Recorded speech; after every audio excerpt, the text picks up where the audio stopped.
Mateus 5, 1. E Jesus, vendo a multidão, subiu a um monte e, assentando-se, aproximaram-se deles os seus discípulos. E, abrindo a sua boca, pregava, dizendo... É assim que está escrito? Está escrito como? Não foi pregação, o sermão. Aqui a gente já tem a certeza de que não foi um culto de doutrina de terça. Não foi um culto da família no domingo à noite. Foi escola bíblica. Porque só existe um culto de ensino na igreja. Escola bíblica. É o culto de ensino da igreja. E abrindo a sua boca, ensinava dizendo... Dia 18, a primeira lição falava da genealogia e do nascimento. Volta algumas páginas para Mateus 1, que é onde vai iniciar. Sem a gente compreender isso aqui, a gente não vai captar a mensagem do Sermão do Monte. Não existe possibilidade de captar o propósito do sermão.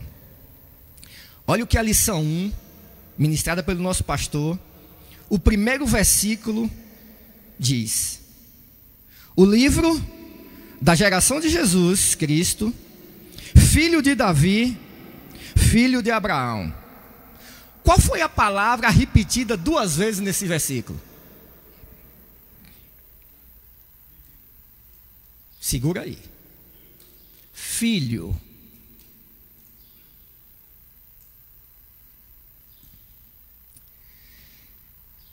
Olha só o que o anjo de Deus vai falar com José. Mateus 1, versículo 21. E dará à luz um filho, e chamarás o seu nome Jesus,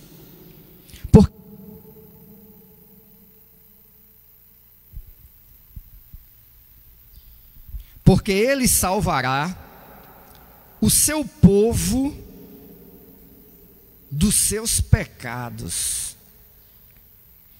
O primeiro versículo do livro de Mateus, a palavra filho é citada 2 vezes. Na lição 1, genealogia e nascimento, a frase do anjo do Senhor fala de filho. Está começando a ser desenhado o propósito do Sermão do Monte. Porque na genealogia é citado filho de Davi e filho de Abraão. Tem coisas que você vai ter que pesquisar na Bíblia. Tem coisas que você vai ter que compreender. E tem coisas que Jesus vai lhe falar.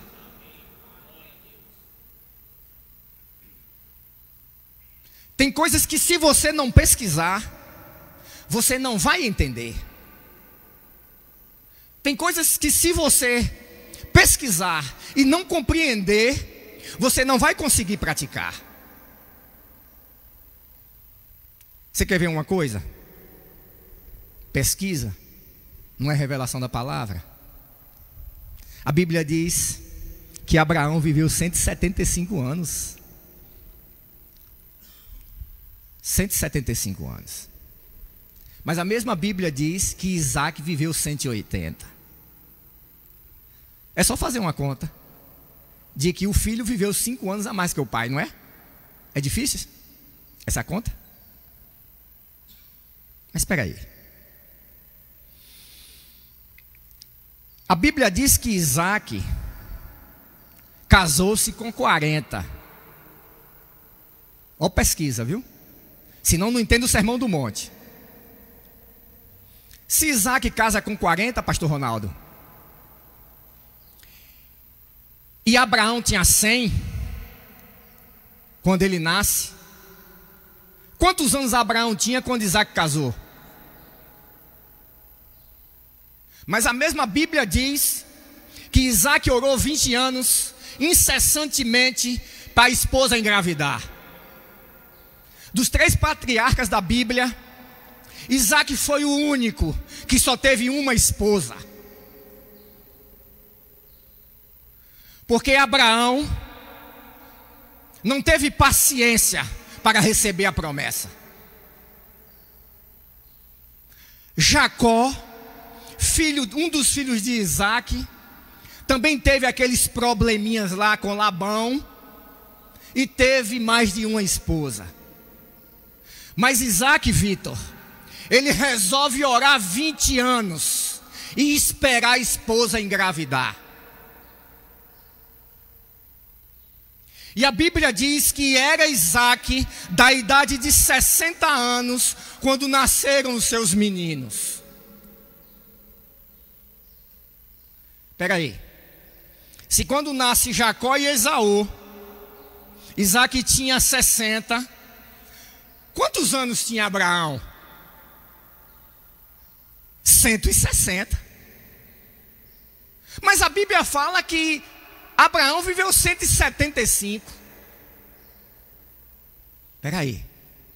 Então isso prova que Abraão teve contato com os netos durante 15 anos.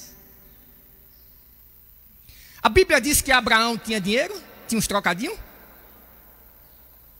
A Bíblia diz que Isaac era um homem que tinha dinheiro? Os caras eram ricos, Vitor. A Bíblia diz que Isaac era rico e riquíssimo. Porque eu não sou nem rico e nem riquíssimo. Mas mesmo sem ser rico e sem ser riquíssimo, consigo 2, 3 vezes no ano visitar minha avó. Imagine se eu fosse rico e riquíssimo. Sabe o que é que a Bíblia está dizendo aqui? Primeiro você tem que pesquisar para saber que Abraão conviveu com os netos 15 anos. E segundo, você tem que compreender que, sendo Abraão quem era, ele ministrou para os netos durante 15 anos.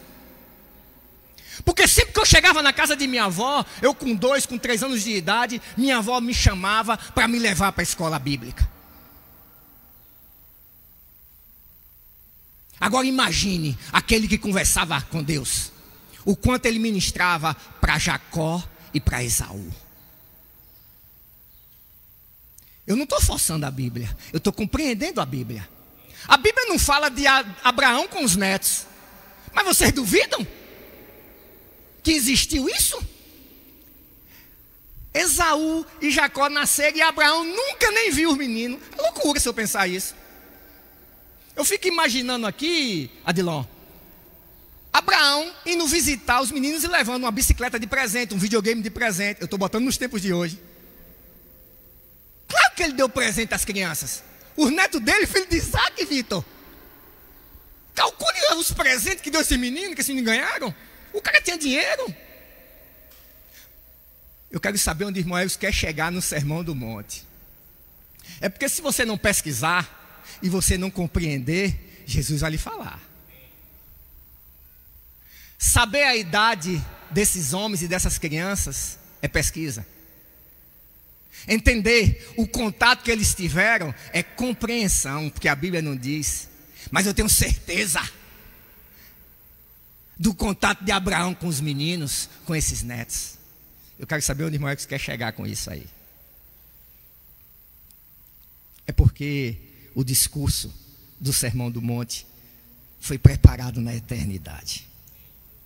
E tinha um propósito. Aí na semana passada, pastor Zé Luiz chega aqui nesse púlpito para falar do batismo e da tentação. Do batismo e da tentação. Pastor Zé Luiz, eu fiquei olhando essa semana o texto áureo da lição da semana passada. Volta aí, meus amados, na página 11 da lição 2, para ver o texto áureo. A igreja sabe o que significa texto áureo.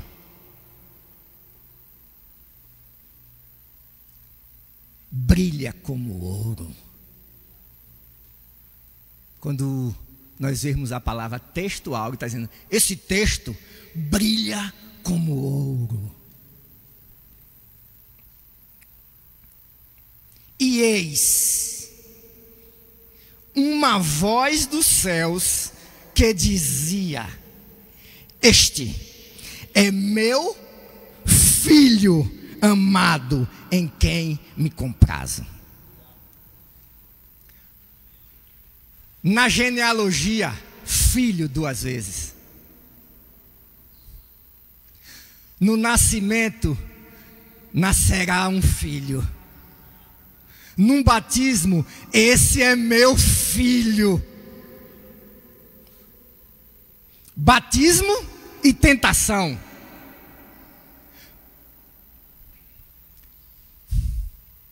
E ele foi conduzido para o deserto para ser tentado. A primeira frase do inimigo na presença do dono da galáxia: se tu és filho, se tu é filho mesmo, transforma essas pedras em pães. Olha a palavra de novo. Em genealogia, filho. Em nascimento, filho. Em batismo, filho. Em tentação, filho. Tem um negócio aí com os filhos, viu? Molei. Ele tinha certeza de que Jesus era o Filho de Deus. Porque ele também tinha ouvido, no dia do batismo, aquela voz que bradou dos céus, dizendo: esse é meu filho. Esse é. Nunca duvide que esse é meu menino, em quem eu sinto prazer nesse menino. Porque a palavra comprazo, assim, eu sinto tanto prazer nele. E você sabe por que eu sinto prazer? Porque ele faz a minha vontade o tempo todo. A palavra comprazo diz: eu sinto alegria nele por um motivo, porque ele faz a minha vontade 24 horas. Isso é o significado de comprazo. Nele eu me comprazo.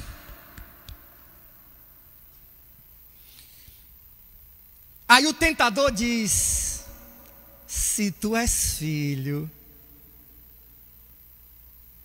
Parece que quer colocar em dúvida, né? Parece que o tentador quer colocar em dúvida se nós somos filhos. Porque se ele... Uma vez uma pessoa me falou uma coisa e eu discordei. De que Satanás teve coragem para tentar Cristo. Ele não teve coragem. A Bíblia diz que o Senhor Jesus foi conduzido pelo Espírito até ele. Ou seja, ele estava lá no deserto. Jesus que quis ir ao encontro dele. A palavra conduzir, ela é muito simples. Porque eu posso pegar esse copo d'água que está perto de mim. Mas a garrafa de vidro que está ali, se eu precisar, Vitor tem que conduzir até mim. E a palavra diz que o Senhor Jesus foi conduzido. A garrafa não veio para mim, eu que fui até ela. A gente precisa pesquisar. Porque a Bíblia não diz que o tentador se aproximou dele. Não diz isso. Diz que ele foi conduzido até ele. Eu vou lá, perto dele.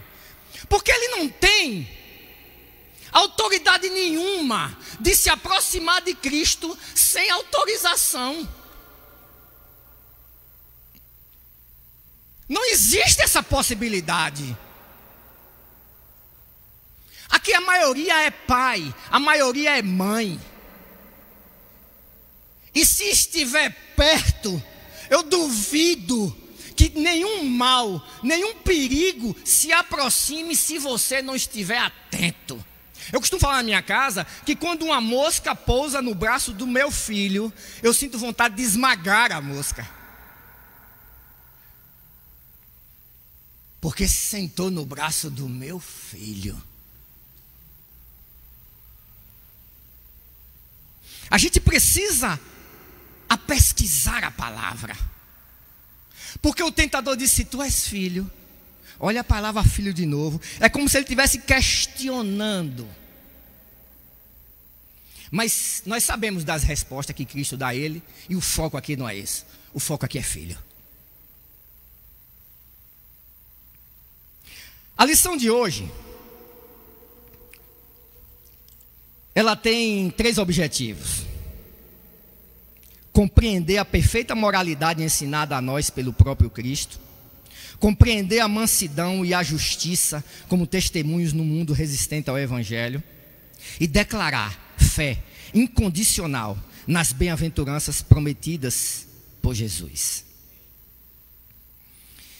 Nós vamos ler Mateus 5, de 1 a 20. E Jesus, vendo a multidão, subiu ao monte. E assentando-se, aproximaram-se dele os seus discípulos. E abrindo a sua boca, os ensinava, dizendo: Bem-aventurados os pobres de espírito, porque deles é o reino dos céus. Bem-aventurados os que choram, porque eles serão consolados. Bem-aventurados os mansos, porque eles herdarão a terra. Bem-aventurados os que têm fome e sede de justiça, porque eles serão fartos.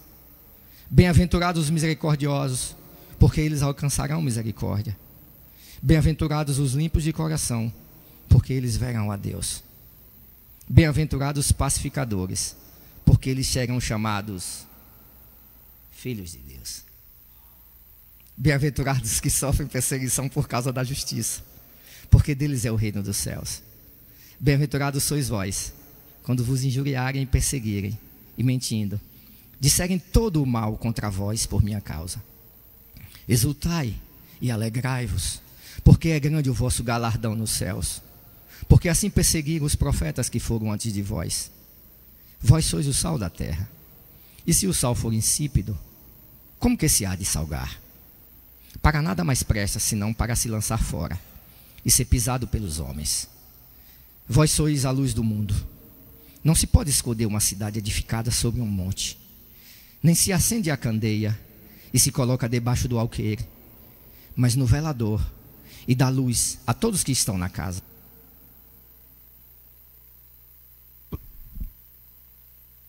Assim resplandeça a vossa luz diante dos homens, para que vejam as vossas boas obras e glorifiquem a vosso Pai que está nos céus. Não cuideis que vim destruir a lei ou os profetas. Não vim abrogar, eu não vim anular, eu não vim colocar fora de uso, eu vim cumprir. Porque em verdade vos digo que, até que o céu e a terra passem, nem um jota ou um tio se omitirá da lei, sem que tudo seja.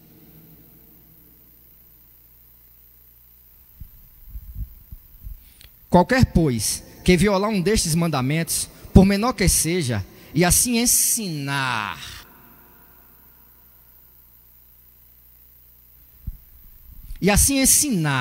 aos homens, será chamado o menor no reino dos céus. Aquele, porém, que os cumprir e ensinar, será chamado grande no reino dos céus. Porque vos digo que, se a vossa justiça não exceder a dos escribas e fariseus, de modo nenhum entrareis no reino dos céus. Ensinar.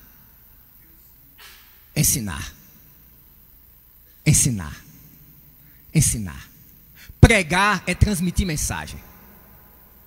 Já falei aqui. Daqui, prega.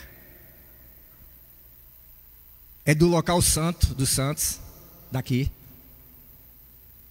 que a mensagem é transmitida para a igreja. Sai do trono para a igreja. Pregar, transmitir mensagem. Ensinar é aqui. Ensinar é transformar. Ensino não é transmissão de mensagem. Ensino é transformação. Ele prepara esse sermão para ensinar a multidão. Olha só que interessante vai acontecer. Eu acho isso fantástico. Jesus prepara esse discurso e a nossa lição vai trazer uma informação interessante.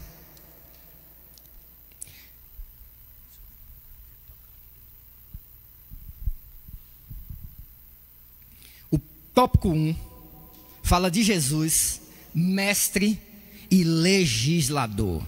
Todos aqui sabem o significado da palavra legislador, sabe? É aquele que compõe e cria as leis. É aquele que compõe e cria as leis. Jesus é legislador, é Ele que compõe, é Ele que cria. É o arquiteto do universo. É porque sem Ele, nada do que foi feito se fez. É porque tudo é dele, para Ele e tudo é por Ele. É por isso que Ele é o sumo legislador. É Ele que compõe, é Ele que cria. Eu fiquei instigado, porque todos os evangelhos, eles começam com uma narrativa direta. Mas o evangelho de Lucas, ele começa de uma forma totalmente diferente, Adilon. É interessante isso. Já pesquisaram? Lucas 1. Abra a Bíblia para vocês, que coisa interessante. Eu não estou com pressão do tempo, não. A gente fecha aqui no horário certinho. Não vamos passar do horário, não. Lucas 1, versículo 1. Teve um dia que um pastor falou uma coisa aqui nesse templo e que tocou em meu coração e eu senti agora. Ele disse que é uma maravilha. Sabe o quê? Eu estou escutando som de páginas sendo folheadas, as páginas da Bíblia. Chega, acelerou meu batimento cardíaco, irmão Lei. As páginas da Bíblia sendo folheadas. Lucas 1, tem assim na minha versão, ó, introdução. Olha o que Lucas vai colocar. Tendo, pois, muitos empreendido, pôr em ordem a narração dos fatos que entre nós se cumpriram, segundo nos transmitiram os mesmos que os presenciaram desde o princípio e foram ministros da palavra, pareceu-me também a mim conveniente descrevê-los a ti, ó excelente Teófilo, por sua ordem, havendo-me já informado minuciosamente de tudo desde um princípio, para que conheças a certeza das coisas de que já estás informado. Não parece um texto aleatório, não diz nada com nada se a gente não for aprofundado. Sabe o que aquele Lucas está dizendo aqui, ó? O que eu vou escrever, eu pesquisei, gente. E sabe com quem eu pesquisei? Com quem estava presente, com quem estava vivendo o momento. Mas eu tive o cuidado de escrever na ordem dos acontecimentos. Porque eu sei, Teófilo, que tu já sabe do que aconteceu. Mas tu precisa saber a ordem dos acontecimentos. Para que tu não confunda que algo aconteceu primeiro e tu ache que isso aconteceu depois. Porque Cristo tem o controle absoluto do Sermão do Monte. Ele vai fazer a narrativa na ordem, para que as coisas aconteçam na ordem. Não é aleatório, não foi um texto que foi sentido por ele ali naquele momento. Estava escrito na eternidade. O Pai já tinha escrito o texto, ele tinha que seguir o que estava na história traçada por Deus. Aí Lucas diz, eu tenho que ter esse cuidado, eu tenho que escrever do jeito que a coisa aconteceu, para que as pessoas que leiam depois compreendam. Entender é diferente de compreender. Entender é ouvir, entender é perceber, entender é tomar conhecimento. Compreender é alcançar. Compreender é alcançar o objetivo. Entender e compreender. Lucas tem esse cuidado. Vocês percebem que quando Mateus escreve da tentação, como é que Mateus escreve da tentação? Nos detalhes, só tem 2 evangelhos que escrevem detalhes da tentação. É o evangelho de Mateus e o evangelho de Lucas. João não escreve dos detalhes, nem Marcos escreve dos detalhes. Mas por que Mateus escreve dos detalhes? A Bíblia diz que Jesus foi conduzido, Vitor, para o deserto. Quem estava lá com Jesus, a não ser o tentador? Tinha mais alguém? A Bíblia diz que não tinha. Mas como é que Mateus conhece os detalhes do que aconteceu lá no deserto? Ele escreveu, tintim por tintim. Se tu és filho de Deus. Como é que Mateus soube disso, gente? Para escrever. Jesus falou com ele. Jesus falou com Mateus. E por que Lucas escreve os detalhes? Sabe por quê? Ó o que Lucas disse, ó. Tendo, pois, muitos empreendido pôr em ordem a narração dos fatos que entre nós se cumpriram, segundo nos transmitiram os mesmos que os presenciaram desde o princípio e foram ministrados da palavra, pareceu-me também a mim conveniente descrevê-los a ti, ó Teófilo, por sua ordem, havendo-me já informado minuciosamente de tudo desde o princípio. Lucas disse, eu perguntei a Mateus o que aconteceu, e ele me contou, por isso que eu escrevi. Lucas 1. Lucas pesquisou, conversou com os discípulos. Por isso que ele sabe, minuciosamente nos detalhes. Porque Cristo conta a Mateus e Mateus conta a Lucas. Não tem condições de ser diferente. Não existe essa possibilidade de ser diferente. Não tem como contar o que aconteceu nos detalhes se você não ouviu quem estava na cena. E a Bíblia diz que aqui tem os detalhes. Tenho certeza que numa dessas manhãs de domingo, numa dessas viagens que ele fez com os discípulos, ele abraçou Mateus e saiu contando o que aconteceu no deserto. Porque já tinha um plano lá na frente do Espírito Santo inspirar esse homem e esse homem escrever o Evangelho. Então ele tinha que ter todas as informações. Você vai ter que pesquisar. Você vai ter que compreender. Jesus vai lhe falar.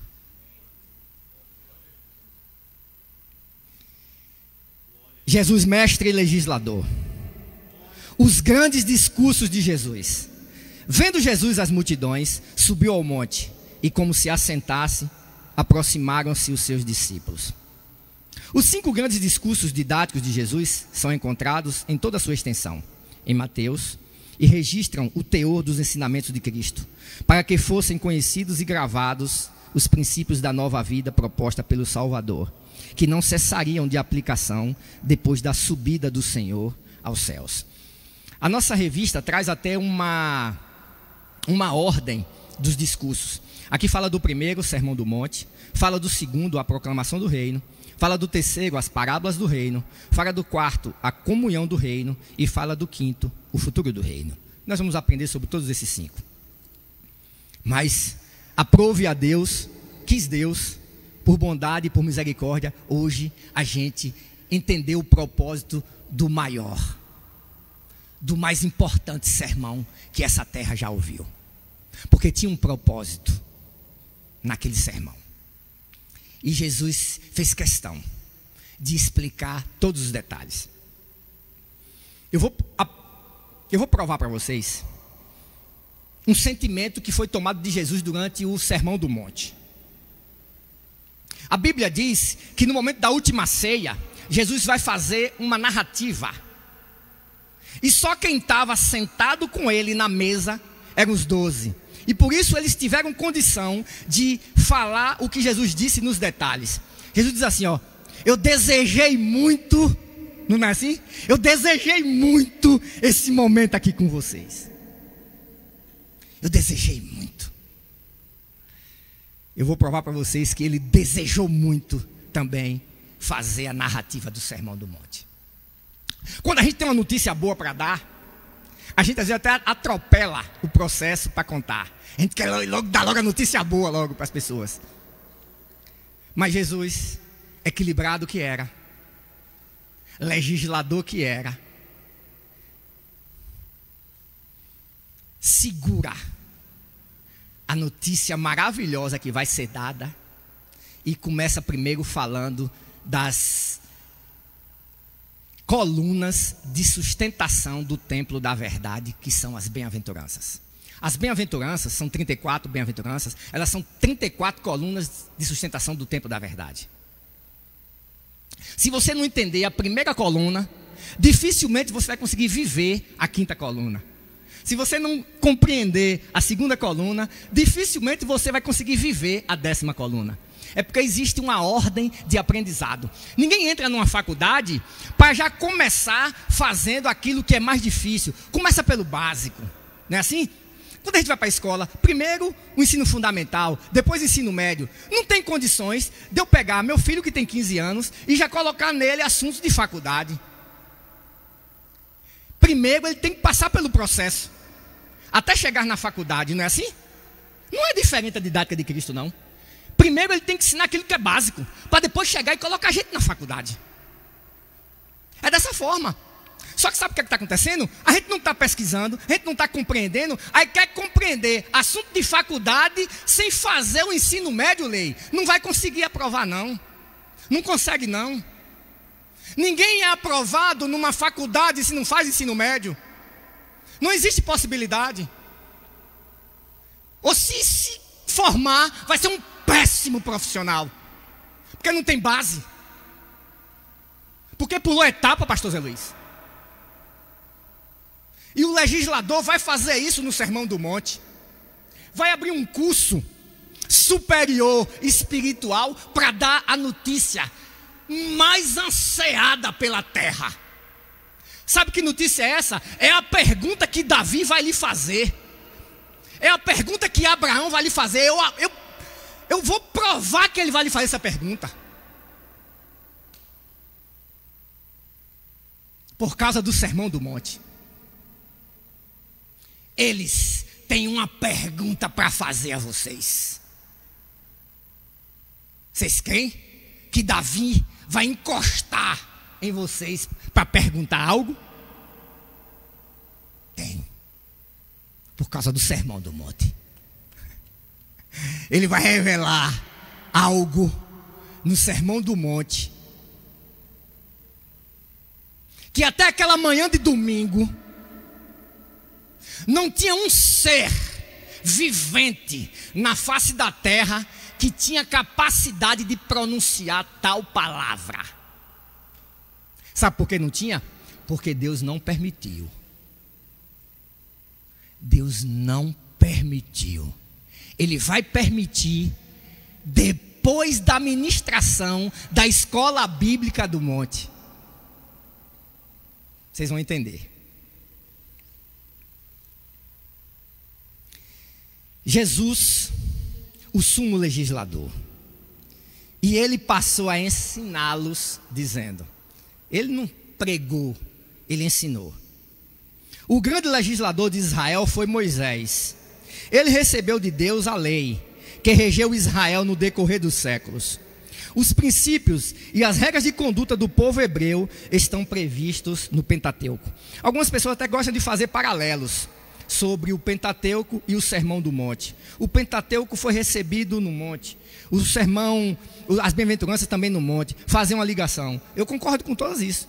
Eu até creio que é realmente essa ligação, mas o ponto aqui não é esse.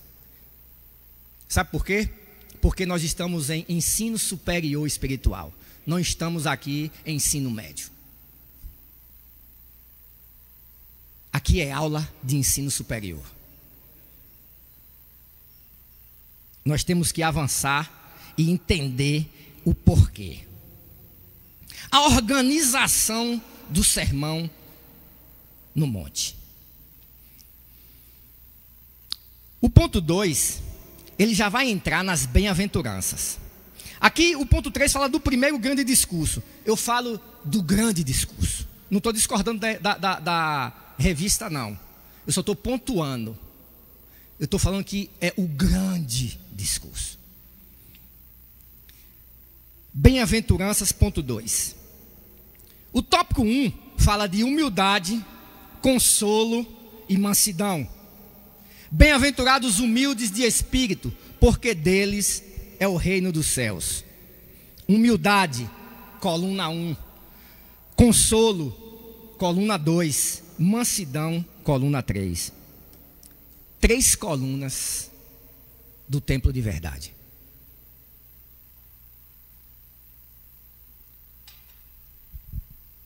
Quando Jesus fala a respeito da primeira bem-aventurança, a minha versão diz assim, ó: bem-aventurados os pobres de espírito, porque deles é o reino do céu. Ele está falando de humildade. Não existiu coincidência para ele falar primeiro de humildade e depois falar de jejum lá na frente. Por que não falar de jejum primeiro? É porque o texto do Sermão do Monte estava redigido na eternidade. Não pode ser mudado não, pastor Luciano. Tem que seguir a ordem do texto. Sabe qual é a primeira coluna do templo? A primeira coluna do templo do cristão? Humildade. A sua genealogia, o seu nascimento, o seu batismo e a tentação. A primeira coluna, humildade. Ele vai dizer: eu sou filho, e eu vou provar a vocês que sou filho, porque eu vou passar por essas 34 colunas. A primeira coluna que eu vou passar vai ser a coluna da humildade. Não tem como passar pela primeira coluna, chegar na terceira coluna sem a primeira. É muito difícil você encontrar um cara que é manso e não é humilde. Muito difícil. É porque tem uma ordem de aprendizado.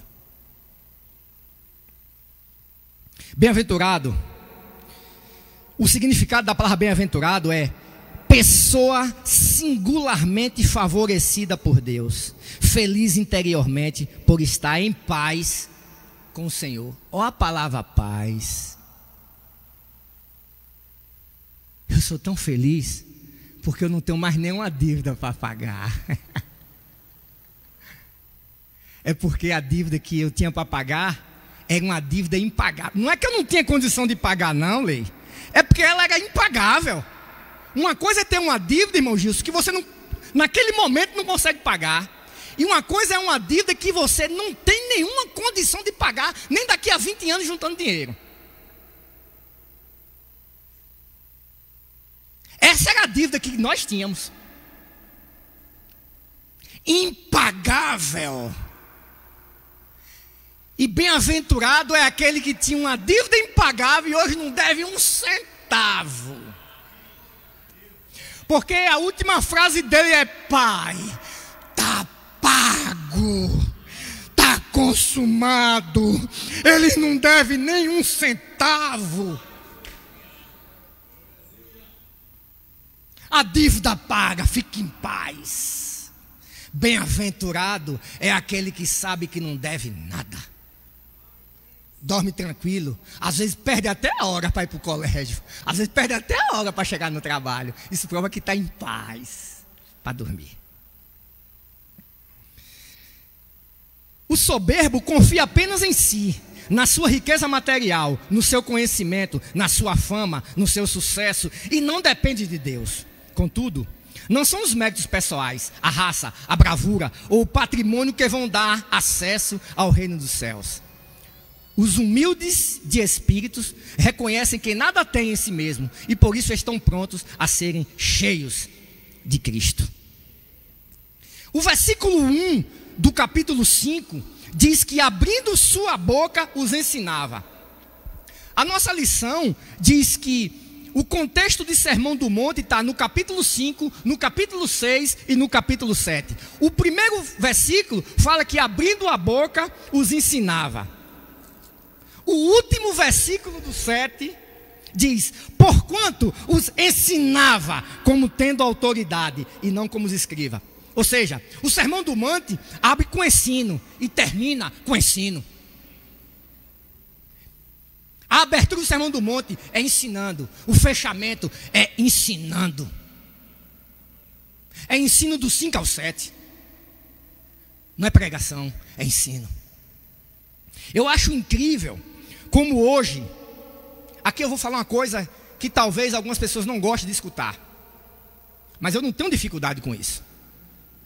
Eu acho impressionante, porque os cultos de pregação estão cheios e os cultos de ensino estão vazios.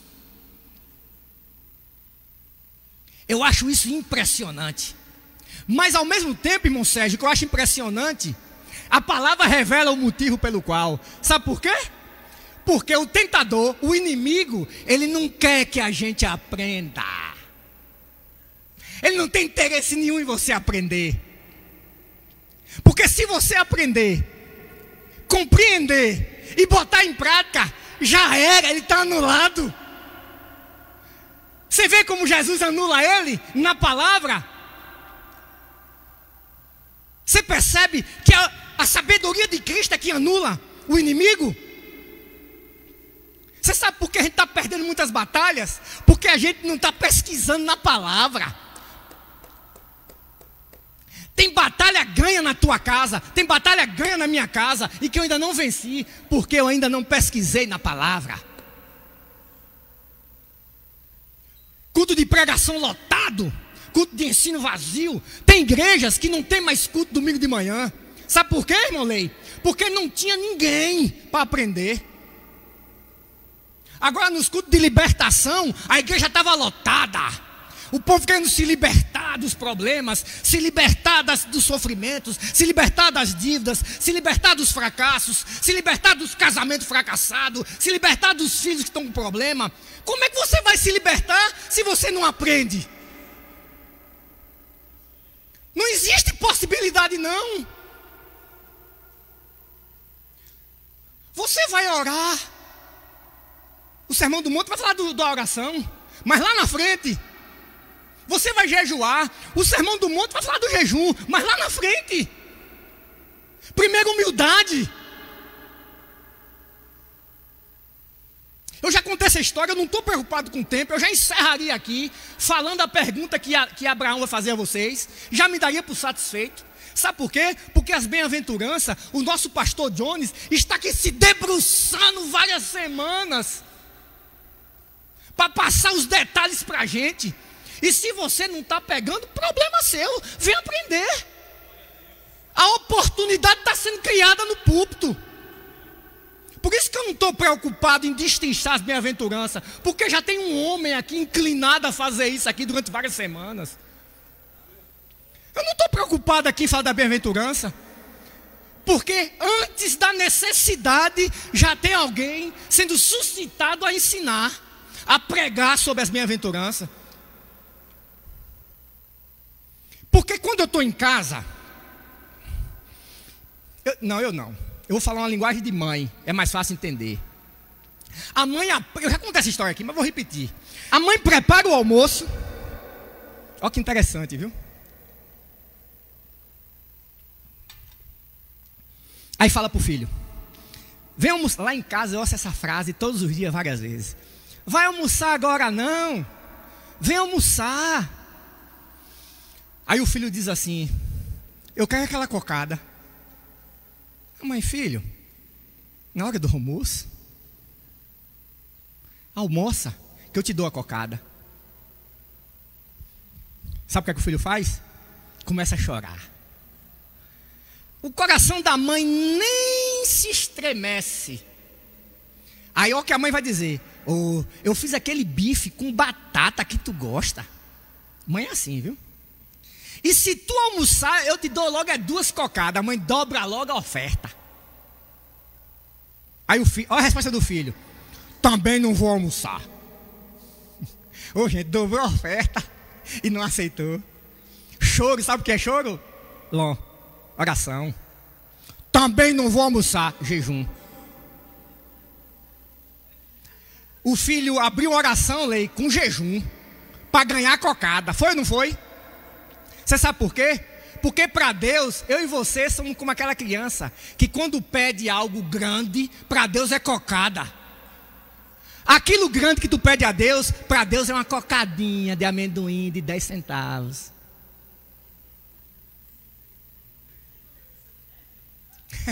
É mais caro, né? também não vou comer. Abri um jejum. A mãe, com coração leve, nem se abalou com o choro, muito menos com o jejum, pega o prato e diz: tá bom, quando você comer, eu dou a cocada. Você está orando, pedindo algo a Deus? Você está jejuando, pedindo algo a Deus e não está recebendo? Obedeça para você ver uma coisa. Coma para você ver uma coisa. Não adianta tu orar não adianta tu jejuar não. O que ele quer é obediência. Você sabe por que a mãe não deu a cocada? Ela estava com o coração derramando desejo de dar a cocada. Mas o que primeiro vem é obediência.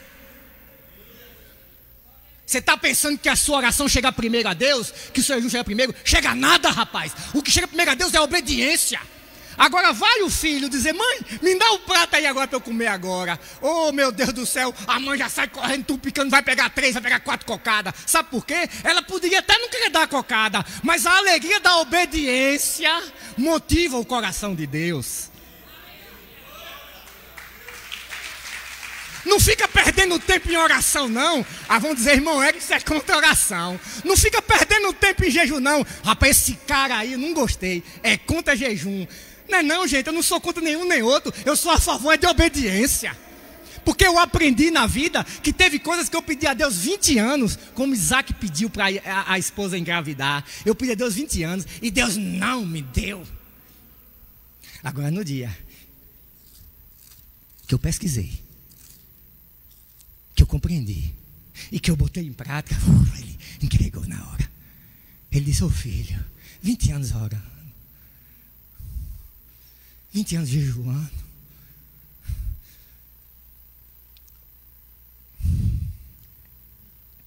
os escribas dos fariseus perguntam a Jesus: é lícito separar por qualquer motivo? A resposta de Jesus, gente: vocês não lêem Bíblia não, é?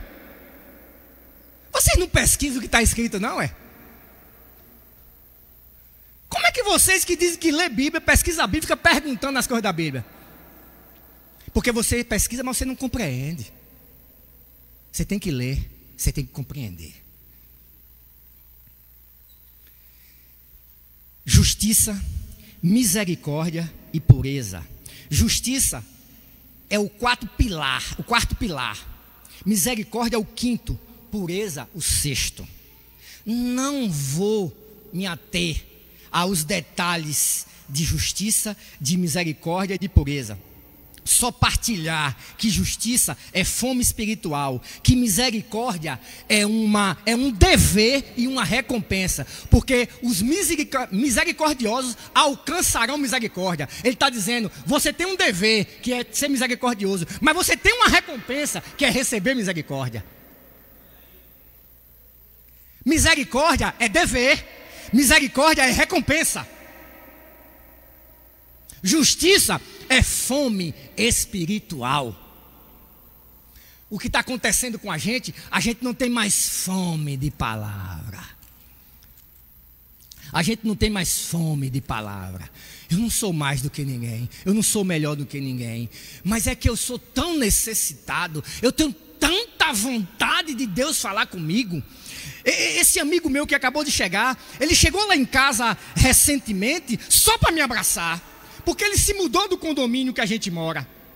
Ele está em outro condomínio, mas quando ele vai lá no meu condomínio, é uma alegria tão grande. Ele esteve lá ontem, mas ele esteve lá alguns dias atrás. Ele disse: eu parei aqui só para te dar um abraço. Ele desceu do carro, eu abracei ele na varanda, a gente conversou 2 minutos. Aí eu cheguei, consegui trazer ele para a sala. Ele sentou à mesa, eu servi um café, a gente começou a falar da palavra. Quando ele olhou, era quase 11 da noite.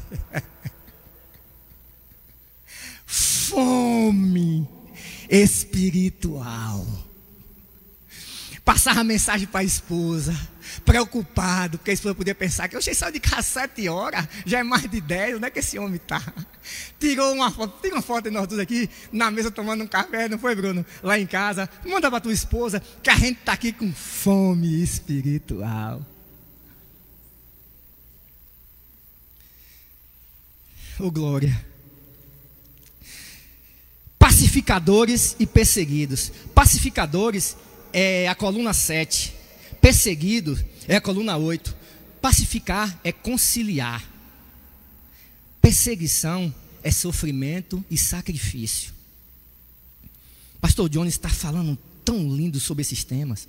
Está tratando nos detalhes sobre esses temas. É tão interessante a gente ouvir. Padrão novo e melhor. Jesus agora vai falar no sermão sobre o novo padrão que vai ser adotado depois daquela manhã. Ele vai mostrar um modelo. Ele vai se apresentar como modelo. Quando eu descer, vocês vão agora passar a prestar atenção na minha conduta e no meu comportamento. Padrão novo. Eu costumo falar que existe o professor e o aluno, o mestre e o discípulo. Qual a diferença, irmão?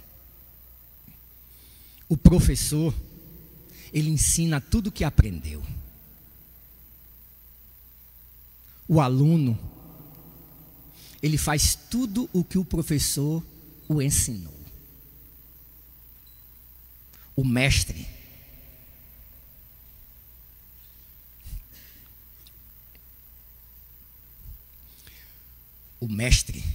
tudo o que ele fala, ele faz. O professor ensina o que aprendeu. O mestre faz o que ele fala, faz o que ele ensina.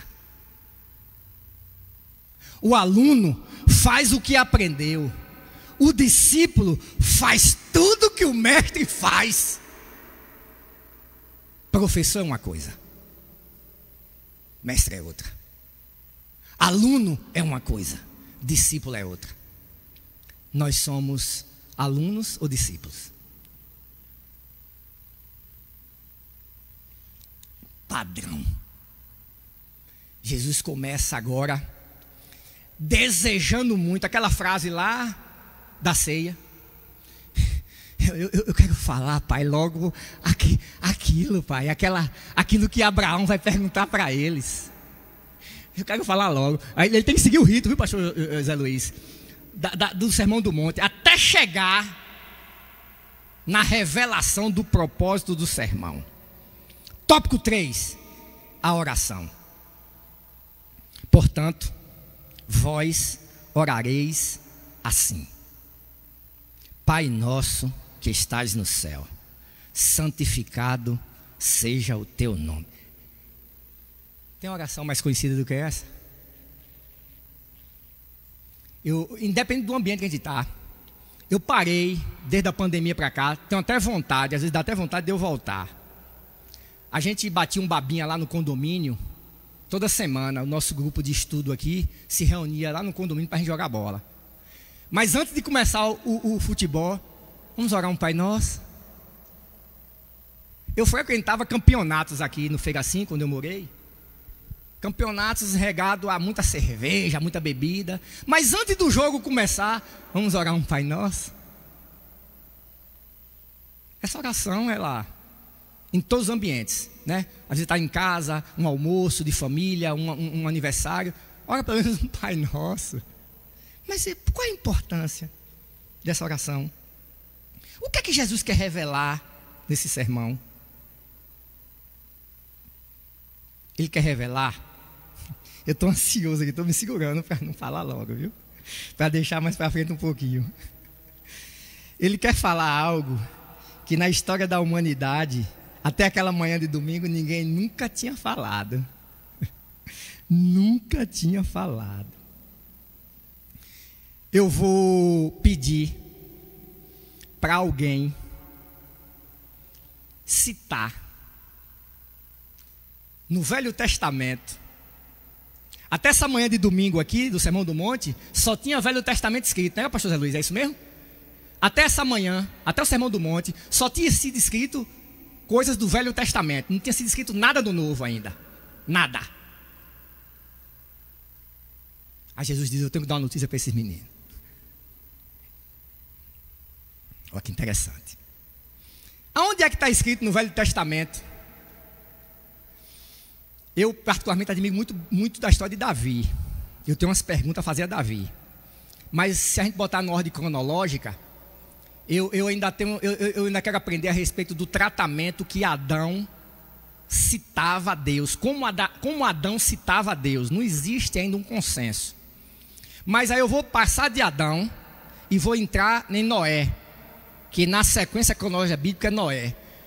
Quando foi que Noé chamou Deus de pai? Nunca chamou. Nunca chamou Deus de pai. Noé sempre chamava ele de Senhor. Aí a gente vai andando.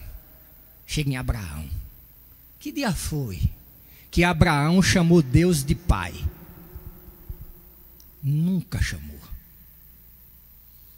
Senhor. Isaac, Jacó, Israel, Moisés. Conversava face a face. Está escrito ou não está? Eu quero ver uma escrita. Moisés chamando ele de pai. Nunca chamou. Senhor, meu Senhor, como é que eu vou, Senhor? Josué, vamos avançando, até chegar em Zacarias.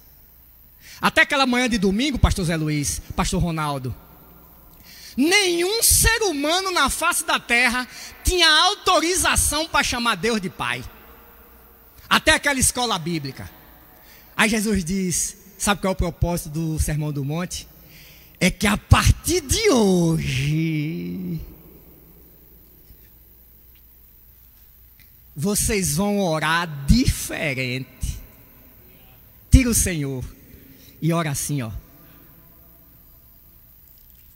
E ora assim, ó. Portanto, aqui é a palavra dele.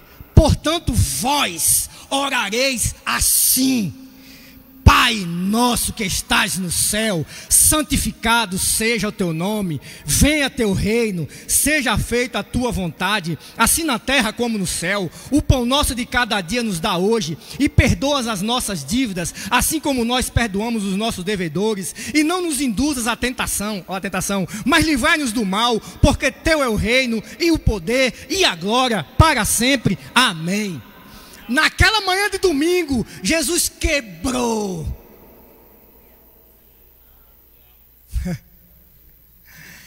a impossibilidade de um ser humano se dirigir a Deus chamando ele de pai. Deus disse: chama ele de pai.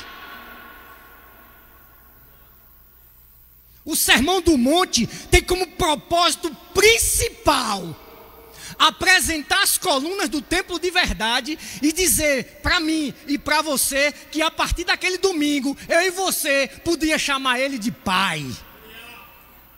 Quer ver uma diferença? Eu vou mostrar a vocês uma diferença. Se alguém, eu estava torcendo, pastor Jones, que o pastor José estivesse aqui hoje. Eu estava tentando imaginar a cena, porque assim, eu ia perguntar algo a pastor Josué e depois eu ia pedir algo para o senhor perguntar a ele. Porque aí eu vou fazer a conjectura, eu não vou perder a oportunidade, né? Se ele tivesse sentado aqui com a irmã Elide, eu ia perguntar algo, por exemplo: pastor, o senhor sabe quantos quilômetros é daqui para São Paulo? Aí eu ia pedir para o pastor Jones, certeza ele dizer assim: pai, daqui para São Paulo é quantos quilômetros? Você percebe que a conversa de servo é de um tipo e de filho é outra? Você percebe? Porque quando a gente vai pedir algo a um senhor, a gente pede de uma forma. Mas quando é o nosso pai,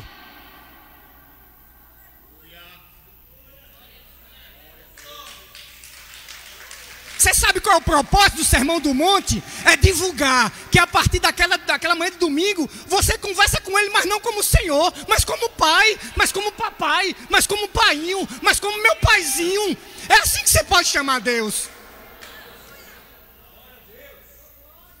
Vocês já imaginaram? É por isso que lá no deserto o tentador diz: tu é mesmo filho? Você está entendendo? O que o Sermão do Monte vai transformar as nossas vidas? porque nós não estamos nos habilitando. Existe um processo, existe uma exigência quando a gente vai adotar uma criança no Brasil. A Lei 12.010, de 3 de agosto de 2009, é a lei mais moderna da adoção. Exige alguns comportamentos, alguns preceitos para adoção. Não é qualquer um que pode adotar, não é de qualquer forma que se pode adotar. Você tem que chegar diante da justiça, primeiro mostrar um interesse em adotar e depois mostrar uma série de documentos que é necessário para adotar. Ou seja, para você adotar, você tem que passar por todo um processo. Para você ser filho, você tem que passar por todo um processo. A decisão de quem adota é do pai. A decisão para ser filho é minha. Você já imaginou se aquelas crianças que estão lá no orfanato, elas tivessem o poder de escolher quem ia ser o pai deles? Nós temos. A lei exige tanto documento, gente. Eu fui fazer uma leitura, tentei anotar e desisti. Porque é tanto documento, pastor Luiz, para você adotar uma criança hoje. Mas sabe por quê? É porque tem que ter uma segurança para quem vai ser adotado. Exige atestado de sanidade física e mental. Você tem que apresentar um atestado de sanidade física e mental. Contra-cheques, comprovando de residência. Depois de você juntar toda essa papelada, você tem que chegar em um defensor público ou um advogado e fazer uma petição. Ele tem que redigir uma petição. Para você, com essa petição e os documentos, dar entrada no processo para ser avaliado. Aí você está pensando, eu estou pensando que você é filho de Deus de qualquer jeito. Sem humildade, sem mansidão, sem oração, sem fome de Bíblia. A capacidade de se tornar filho foi dada a nós por Cristo. Ele foi modelo de filho. Aí eu vou encerrar usando, eu achei fantástico quando o pastor que nos visitou aqui na conferência que nós tivemos aqui há 2 semanas atrás, ele faz uma citação, eu achei aquele incrível para a igreja, incrível. Ele diz assim, ó: sede vós perfeitos, como é perfeito o vosso Pai que está no céu. Eu entendi errado esse discípulo até aquela noite. Quem estava aqui naquela noite? Eu achava que eu tinha que ser perfeito, igual a Deus, para eu ser filho. Pastor Johnny sempre fala aqui nas pregações dele: eu estou me desgastando, porque quando eu vejo que eu não estou cumprindo as coisas... Não é assim, pastor, que o senhor fala? Parece que ele está falando de mim. Aí chega um pastor aqui e diz assim: não é assim não, peraí, não é assim não. Não é ser perfeito igual, não. Eu vou falar rapidamente para a gente encerrar. Eu achei aquele fantástico. Ele falou de a gente comprar uma geladeira e colocar os alimentos e pegar ele geladinho, conservado. Perfeita a geladeira, né? Quando você compra um produto, você quer o produto perfeito, gelando. A geladeira perfeita. Aí você vai no mesmo lugar e compra um micro-ondas. Olha, eu quero um micro-ondas, eu quero perfeito, igual a geladeira. Aí você pega o alimento e bota nele, ao invés de gelar, ele esquenta. Aí você vai devolver, dizendo: ó, não está perfeito não. Porque o primeiro produto que você me vendeu, ele gelava o alimento, esse esquenta.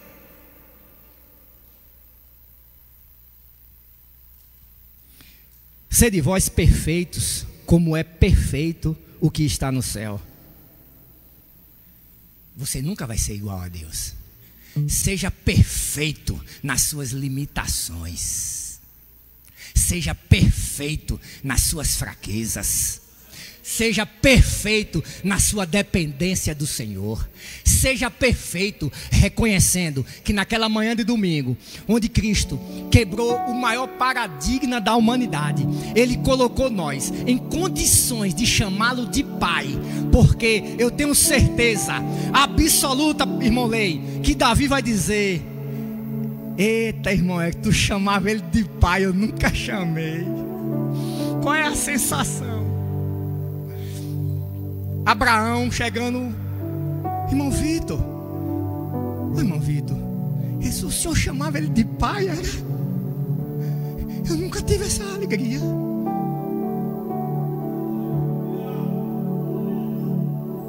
Irmão Fábio, o senhor chamava ele de pai, era? Nunca tive essa autorização. Isso foi quebrado no sermão do monte. Amém.